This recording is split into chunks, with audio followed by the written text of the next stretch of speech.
সুপ্রিয় ছাত্রছাত্রী, আশা করি সকলেই ভালো আছো। আজ ষষ্ঠ দিনের মতো তোমাদের ক্লাস নিচ্ছি এবং ষষ্ঠ লেকচার। আমরা গত ক্লাসে পড়েছিলাম খনিজ লবণের পরিশোষণ এবং সেই পরিশোষণের ক্ষেত্রে সক্রিয় পরিশোষণ পড়েছিলাম। আজকে আমরা পড়ব হচ্ছে প্রথমে খনিজ লবণের নিষ্ক্রিয় পরিশোষণ। আজকে আমরা পড়ব হচ্ছে প্রথমে খনিজ লবণের নিষ্ক্রিয় পরিশোষণ। এখন এই নিষ্ক্রিয় পরিশোষণের ক্ষেত্রে আমরা জানি নিষ্ক্রিয় পরিশোষণ কাকে বলে। যদি নিষ্ক্রিয় পরিশোষণ কাকে বলে সেটা বললে আমরা বুঝবো হচ্ছে যে এই পরিশোষণ প্রক্রিয়ায় কোনো বিপাকীয় শক্তির প্রয়োজন হয় না, বা যদি কোনো বিপাকীয় শক্তি বা প্রভাবক ছাড়াই খনিজ লবণ পরিশোষিত হয় তাকে বলা হচ্ছে নিষ্ক্রিয় পরিশোষণ। এরপরে আসা হচ্ছে এই নিষ্ক্রিয় পরিশোষণের ক্ষেত্রে বিজ্ঞানীরা কয়েকটি মতবাদের কথা বলেছেন। তার মধ্যে একটা হচ্ছে ব্যাপন মতবাদ, একটা হচ্ছে আয়ন বিনিময় মতবাদ, একটা হচ্ছে ডোনেন সাম্যাবস্থা, আর একটা হচ্ছে ব্যাপক প্রবাহ। তাহলে আমরা কয়টা বলছি? চারটার কথা বলেছি। একটা হচ্ছে যে কি বলেছি, ব্যাপন মতবাদ, একটা হচ্ছে আয়ন বিনিময় মতবাদ, একটা হচ্ছে ডোনেন সাম্যাবস্থা মতবাদ, আর একটা হচ্ছে ব্যাপক প্রবাহ। তার মধ্যে প্রথমে আসা হচ্ছে যে ব্যাপন মতবাদ, অর্থাৎ ব্যাপন মতবাদ বলতে আমরা কি বুঝি। তাইলে আমরা ব্যাপন বলতে আমরা জানি হচ্ছে কোন দ্রবণের অধিক ঘনত্বযুক্ত স্থান থেকে কম ঘনত্বযুক্ত স্থানের দিকে প্রবাহিত হওয়াটাকে বলা হচ্ছে ব্যাপন। অর্থাৎ এখানে ব্যাপন বলতে বোঝাচ্ছে যে মূল আর মাটিস্থ পানির মধ্যে খনিজ লবণের পরিমাণ, অর্থাৎ যদি মাটিতে খনিজ লবণের পরিমাণ বেশি থাকে আর মূলের মধ্যে অর্থাৎ কোষ রসের মধ্যে যদি কম থাকে, তখন ব্যাপন প্রক্রিয়ায় মাটি থেকে মূলের দিকে খনিজ লবণ প্রবেশ করে, অর্থাৎ কোষ রসে খনিজ লবণ প্রবেশ করে। বুঝতে পেরেছি? এরপরে আসে হচ্ছে আয়ন বিনিময় মতবাদ। অর্থাৎ আয়ন বিনিময় মতবাদ বলতে আমরা বুঝতেছি অর্থাৎ একটা আয়ন বের হলে আরেকটা আয়ন প্রবেশ করবে। অর্থাৎ যদি কোষ রস থেকে কোনো একটা ধনাত্মক আয়ন বের হয়, অর্থাৎ আশা মনে করি আমরা একটা প্রোটন বের হলো, সেই প্রোটনের জায়গায় আবার পরিবেশটাকে স্বাভাবিক করার জন্য আরেকটা পজিটিভ চার্জ প্রবেশ করবে, অর্থাৎ পটাশিয়াম প্রবেশ করে। আবার একই রকম ভাবে মনে করো হাইড্রোক্সিল আয়ন বের হইলো, ক্লোরিন প্রবেশ করবে। এভাবে বলা হচ্ছে আয়নের বিনিময়ের মাধ্যমে যদি কি হয়, পরিশোষিত হয়, সেটা এক ধরনের নিষ্ক্রিয় পরিশোষণ, যাকে বলা হচ্ছে আয়ন বিনিময় মতবাদ। এরপরে আসে হচ্ছে ডোনেন সাম্যাবস্থা। আমরা সাম্যাবস্থা বলতে বুঝি অর্থাৎ দুইটা প্রান্ত, অর্থাৎ কোন বিক্রিয়ায় বিক্রিয়ক এবং উৎপাদের মধ্যে যে কি হয়, সমান সমান অবস্থা প্রাপ্ত হওয়াটাকে আমরা বলতেছি কি, সাম্যাবস্থা। তাহলে বিজ্ঞানী ডোনেন, এখানে ডোনেন সাম্যাবস্থা বলতে বুঝাইছেন যে অর্থাৎ যে প্রক্রিয়ার ক্ষেত্রে, অর্থাৎ যেখানে কি হয়, কোষ রসে কিছু ঋণাত্মক চার্জ থাকে, অর্থাৎ কি বলছি, কোষ রসে কিছু অব্যাপন যোগ্য অর্থাৎ বেপিত হতে পারে না এমন কিছু কি আছে, ঋণাত্মক চার্জ রয়েছে। এই ঋণাত্মক চার্জের বিপরীতে বলা হচ্ছে পরিবেশটাকে স্বাভাবিক বা সাধারণ পরিবেশ বজায় রাখার জন্য কতগুলো পজিটিভ আয়ন প্রবেশ করবে। বুঝতে পেরেছি? এরপরে আসা হচ্ছে কি, এরপরে আসা হচ্ছে ব্যাপক প্রবাহ। অর্থাৎ ব্যাপক প্রবাহ বলতে বোঝাচ্ছে যদি কি প্রক্রিয়া, অর্থাৎ পানি শোষিত হয়, এই পানির সাথে যদি কোনো খনিজ লবণ পরিশোষিত হয় তাকে বলা হচ্ছে ব্যাপক প্রবাহ। বুঝতে পেরেছি? কি বলছি, সাধারণভাবে অর্থাৎ পানি যখন যেভাবে শোষিত হয়, ওই পানির সাথে যদি কোনো খনিজ লবণ পরিশোষিত হয় তাকে বলা হচ্ছে ব্যাপক প্রবাহ। তাহলে আমরা চারটা মতবাদের কথা জানলাম। একটা হচ্ছে ব্যাপন মতবাদ, একটা হচ্ছে আয়ন বিনিময় মতবাদ, আরেকটা হচ্ছে যে ডোনেন সাম্যাবস্থা, আর একটা হচ্ছে ব্যাপক প্রবাহ। এটাই ছিল আমাদের এই খনিজ লবণের নিষ্ক্রিয় পরিশোষণ। অর্থাৎ নিষ্ক্রিয় পরিশোষণের ক্ষেত্রে চারটা মতবাদ ছিল, এই চারটা মতবাদ সম্পর্কে আমরা জানলাম। এবার আসা হচ্ছে প্রস্বেদন। কি বলছি, প্রস্বেদন। প্রস্বেদন, এখন প্রস্বেদন বলতে তোমরা কি বুঝো? এটা তোমরা নবম দশম শ্রেণীতেও পড়েছো প্রস্বেদন। অর্থাৎ আমরা জানি উদ্ভিদ দেহ থেকে অতিরিক্ত পানি বাষ্পাকারে, উদ্ভিদ দেহ থেকে অতিরিক্ত পানি বাষ্পাকারে বের হওয়াকে বলা হচ্ছে প্রস্বেদন বা বাষ্পমোচন। কি বলছি, উদ্ভিদ দেহ থেকে উদ্ভিদ দেহ থেকে অতিরিক্ত পানি বের হওয়ার প্রক্রিয়াকে বলা হচ্ছে প্রস্বেদন বা বাষ্পমোচন। এরপরে আসে হচ্ছে এই প্রস্বেদনের ক্ষেত্রে, অর্থাৎ আমরা জানি গুরুত্বপূর্ণ হচ্ছে কি, অর্থাৎ প্রস্বেদনের ক্ষেত্রে গুরুত্বপূর্ণ হচ্ছে পত্ররন্ধ্র। পত্ররন্ধ্র ছাড়া পত্ররন্ধ্র গুরুত্বপূর্ণভাবে প্রস্বেদনের ক্ষেত্রে গুরুত্ব বহন করে। এবং পাশাপাশি আসো যে প্রস্বেদনের প্রকারভেদের কথা যদি চিন্তা করা হয়, আমরা জানি প্রস্বেদন হচ্ছে তিন ধরনের। কয় ধরনের? তিন ধরনের। একটা হচ্ছে পত্ররন্ধ্রীয় প্রস্বেদন, এক পত্ররন্ধ্রীয় প্রস্বেদন, দুই লেন্টিকুলার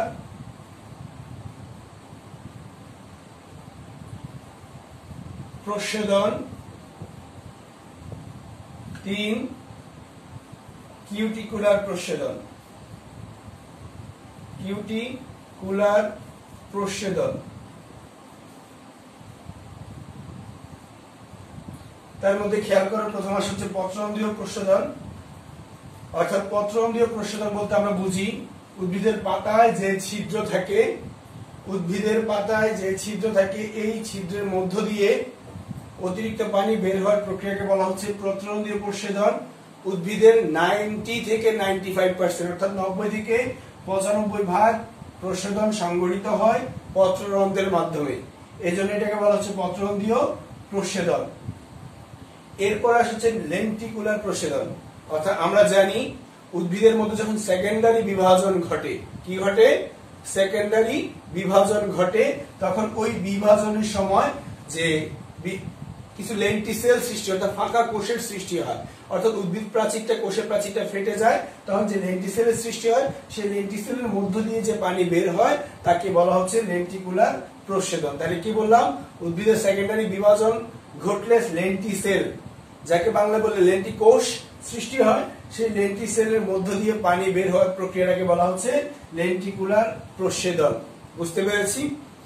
এরপরে আসছে কিউটিকুলার প্রস্বেদন। কিউটিকুলার প্রস্বেদনের ক্ষেত্রে আমরা জানি অর্থাৎ উদ্ভিদের পাতার উপরে একটি মোমের আস্তরণ থাকে। কি বলছি? যে উদ্ভিদের পাতার উপরে একটি মোমের আস্তরণ থাকে, এই আস্তরণটাকে বলা হচ্ছে কিউটিকল। কি বলে? কিউটিকল। আর এই কিউটিকলকে ভেদ করে যখন পানি বের হয় তখন তাকে বলা হচ্ছে কিউটিকুলার প্রস্বেদন। আর এই কিউটিকুলার প্রস্বেদনটা সংঘটিত হয় উদ্ভিদের যখন তাপমাত্রা বেশি থাকে, তখনই শুধুমাত্র যে ফোটায় ফোটায় পানি এই কিউটিকল দিয়ে বের হয়। বুঝতে পেরেছি? এই হচ্ছে তিন প্রকারের প্রস্বেদন। এখন এই প্রস্বেদনের ক্ষেত্রে বা উদ্ভিদের বহিঃপরিবেশ এবং আভ্যন্তরীণ পরিবেশের সাথে সংযোগকারী হিসেবে কাজ করে হচ্ছে, আমরা জানি কে সংযোগকারী হিসেবে কাজ করে হচ্ছে যে পত্ররন্ধ্র। এখন আমরা পত্ররন্ধ্রের গঠন বা প্রকারভেদ কাজ সম্পর্কে আমরা অষ্টম অধ্যায়ে পড়েছি। আজকে আমরা সেটা নিয়ে আলোচনা করব না, আমরা সরাসরি চলে যাব পত্ররন্ধ্র খোলা এবং বন্ধ হওয়ার কৌশলে। কি বলছি? পত্ররন্ধ্র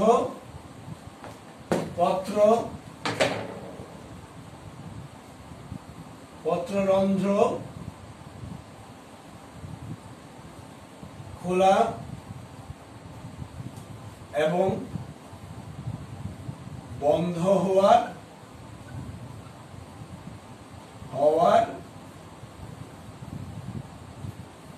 কৌশল।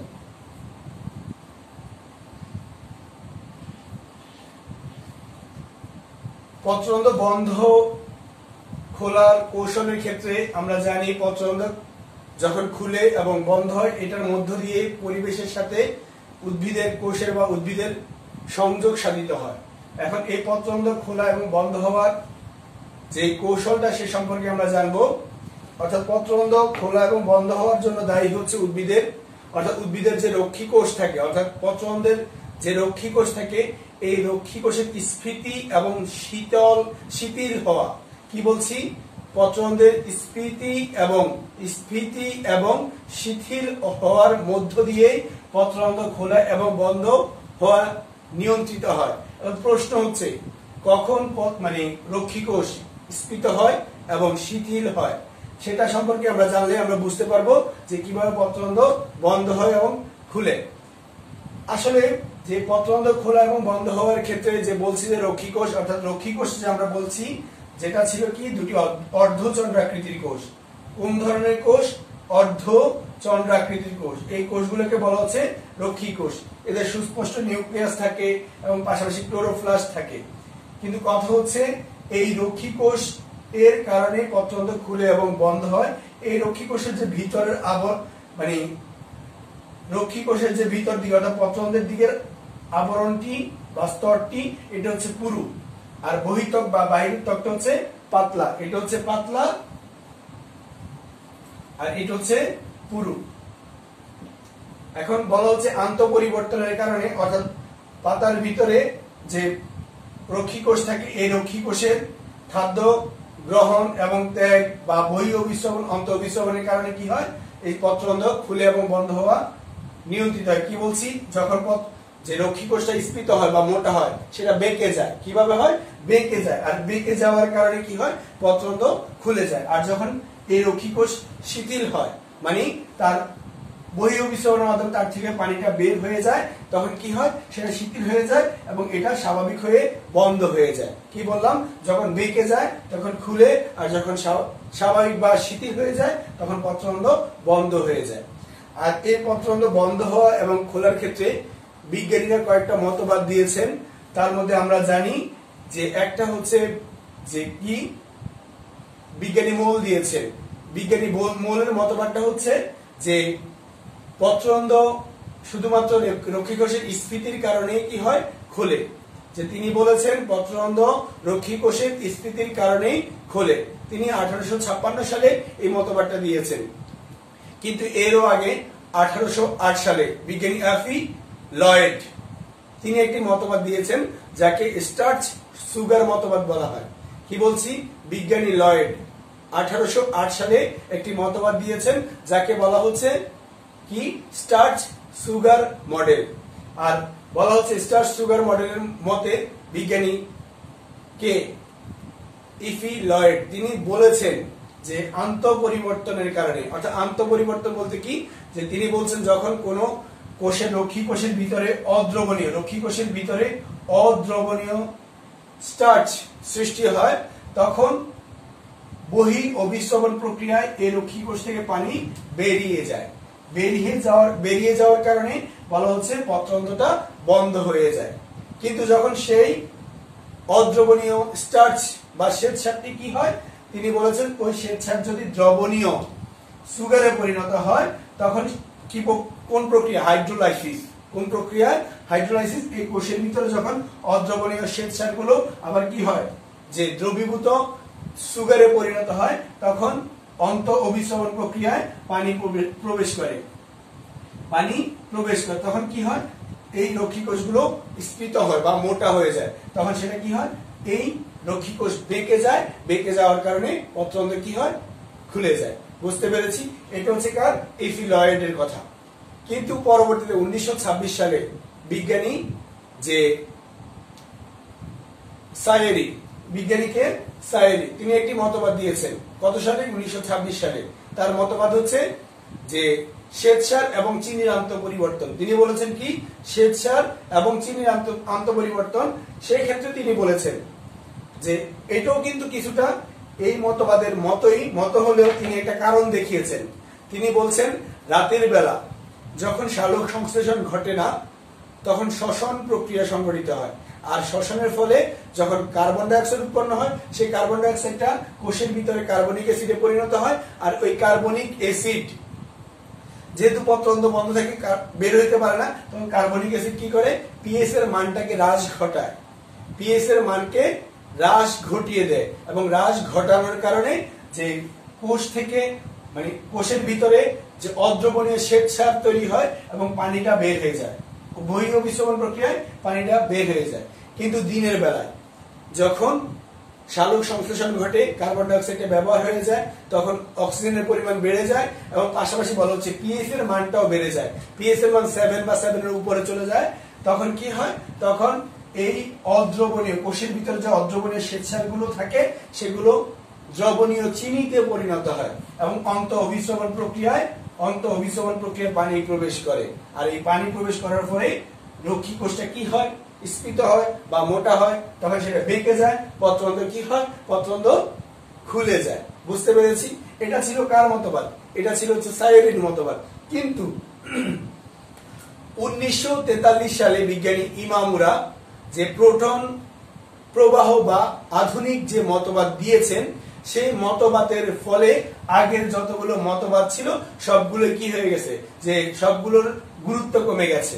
এখন থেকে বলা হচ্ছে এই আধুনিক মতবাদ বা প্রোটন প্রবাহ মতবাদ অনুসারে পত্ররন্ধ্র খুলে এবং বন্ধ হয়। তাহলে এখন আমরা জানবো হচ্ছে কি, এখন আমরা জানবো হচ্ছে যে আধুনিক মতবাদ, আধুনিক মতবাদ কার ক্ষেত্রে, এই পত্ররন্ধ্র খোলা এবং বন্ধ হওয়ার ক্ষেত্রে আধুনিক মতবাদ, যে মতবাদটা দিয়েছেন 1943 সালে বিজ্ঞানী ইমামুরা।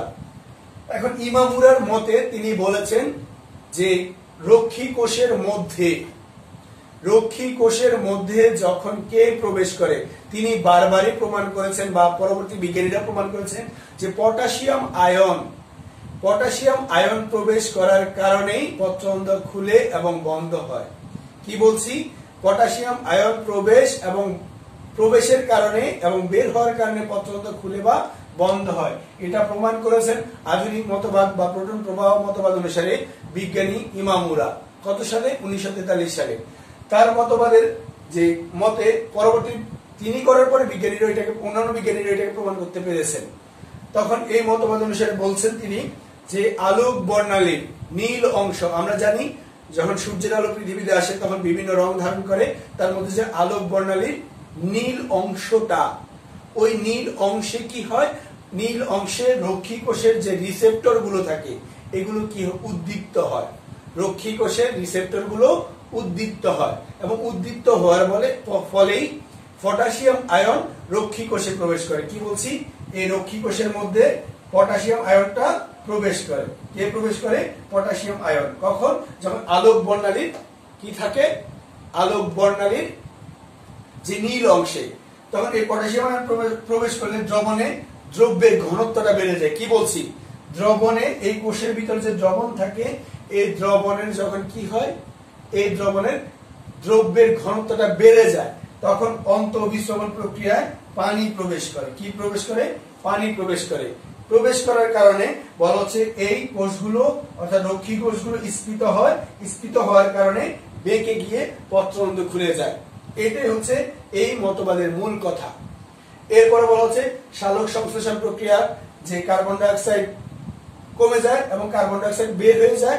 এই সালোক সংশ্লেষণ প্রক্রিয়া যখন যে উদ্ভিদ কার্বন ডাই অক্সাইডকে বের হয়ে যায় না, অর্থাৎ ব্যবহার করে ফেলে, তখন কোষের মধ্যে কার্বন ডাই অক্সাইড থাকে না, আর ওই কার্বন ডাই অক্সাইড কমে যাওয়ার ফলেও পটাশিয়াম আয়ন প্রবেশ করে, আর এই পটাশিয়াম আয়ন প্রবেশ করার ফলে পত্ররন্ধ্র খুলে যায়। বুঝতে পেরেছি? কি বললাম? যে পটাশিয়াম আয়ন যে প্রবেশ করার ফলে পত্ররন্ধ্র খুলে যায়। এরপরে হচ্ছে বলা হচ্ছে এই রক্ষী কোষ থেকে যদি প্রোটন বের হয়ে যায় তখনও পত্ররন্ধ্র খুলে যায়। কি বললাম? যখন পত্ররন্ধ্র খোলার ক্ষেত্রে কোষ থেকে প্রোটন বের হইলেও পত্ররন্ধ্র কি হয়? খুলে যায়। এটা ঘটে হচ্ছে আলোর ক্ষেত্রে, অর্থাৎ আলোর ক্ষেত্রে পত্ররন্ধ্র খোলে। কিন্তু অন্ধকারের ক্ষেত্রে পত্ররন্ধ্র বন্ধ হয়। অন্ধকারের ক্ষেত্রে তখন সেখানে কি বলা হচ্ছে, যখন এই পটাশিয়াম আয়নটা কোষ থেকে বের হয়ে যাবে, কে বের হয়ে যাবে? পটাশিয়াম আয়ন যখন কোষ থেকে বের হয়ে যায় তখন কি হয়? তখন এই পত্ররন্ধ্র মানে রক্ষী কোষগুলো শিথিল হয়ে যায় এবং পত্ররন্ধ্র বন্ধ হয়ে যায়। বুঝতে পারছি? পত্ররন্ধ্র বন্ধ হয় অন্ধকারের ক্ষেত্রে। কি বললাম? যখন কি হয়, কোষ থেকে এই পটাশিয়াম আয়নটা বের হয়ে যায় তখন পত্ররন্ধ্র বন্ধ হয়ে যায়। আবার বলা হচ্ছে যখন কোষের মধ্যে কার্বন ডাই অক্সাইডের পরিমাণ বেড়ে যায়, পাশাপাশি যে শ্বসন প্রক্রিয়া ঘটে, কখন? রাতের বেলা যখন শ্বসন প্রক্রিয়া ঘটে তখন এই কোষের মধ্যে শ্বসনের ফলে যে অ্যাবসাইসিক অ্যাসিড বা কার্বনিক অ্যাসিডের পরিমাণ বেড়ে যায়, তখন কি হয়ে যায়? পত্ররন্ধ্র বন্ধ হয়ে যায়। তখনও পত্ররন্ধ্র বন্ধ হয়ে যায়। বুঝতে পেরেছি কথা? এরপরে আবার যখন সালোক সংশ্লেষণ কম হয়, সালোক সংশ্লেষণ কম হলে কার্বন ডাই অক্সাইডের ব্যবহারটা কম হবে, আবার তখনই কি হবে? পত্ররন্ধ্র বন্ধ হয়ে যাবে। বুঝতে পারছি কথা? আবার যখন এই প্রোটনটা প্রবেশ করে তখনও কি হয়ে যায়? পত্ররন্ধ্র বন্ধ হয়ে যায়। এই প্রোটনটা প্রবেশ করলেও পত্ররন্ধ্র বন্ধ হয়ে যায়। তাহলে আমরা বুঝতে পেরেছি আধুনিক মতবাদ বা ইমামুরার মতবাদ অনুসারে কিভাবে পত্ররন্ধ্র খুলে এবং বন্ধ হয়। এখন পর্যন্ত এই মতবাদটাই সবার কাছে সমাদৃত বা এই মতবাদ অনুসারে পত্ররন্ধ্র খুলে বা বন্ধ হয় বলে বিজ্ঞানীরা মনে করেন। অর্থাৎ মূল কারণ হিসেবে কাজ করেন যে পটাশিয়াম আয়ন। তাদের কথা অনুসারে বলা যায় পটাশিয়াম আয়নটাই পত্ররন্ধ্র খোলা এবং বন্ধ হওয়ার ক্ষেত্রে ভূমিকা রেখে থাকে। বুঝতে পেরেছি? তাহলে আজকে আমরা পত্ররন্ধ্র খোলা এবং বন্ধ হওয়ার কৌশলটাও জানলাম। সুপ্রিয় ছাত্রছাত্রীরা, আজকে এতক্ষণ তোমাদের সাথে যুক্ত থেকে যে যতটুকু তোমাদেরকে পড়িয়েছি আশা করি বাসায় বসে সেগুলোকে প্র্যাকটিস করে ভালোভাবে কাজে লাগাবে। আর নিজেরা সুস্থ থাকবে, পাশের সকলকে সুস্থ থাকার জন্য যে কাজ করে যাবে। আশা করি এই পৃথিবী করোনা মুক্ত হবে এবং আমরা সকলে সুস্থ মুক্ত বাতাসে নিঃশ্বাস ফেলতে পারবো, নিঃশ্বাস গ্রহণ করতে পারবো। সেই ব্যবস্থা যাতে হয় সেই কামনা করেই আজকের মধ্যে এখানে বিদায় নিচ্ছি। সবাইকে ধন্যবাদ।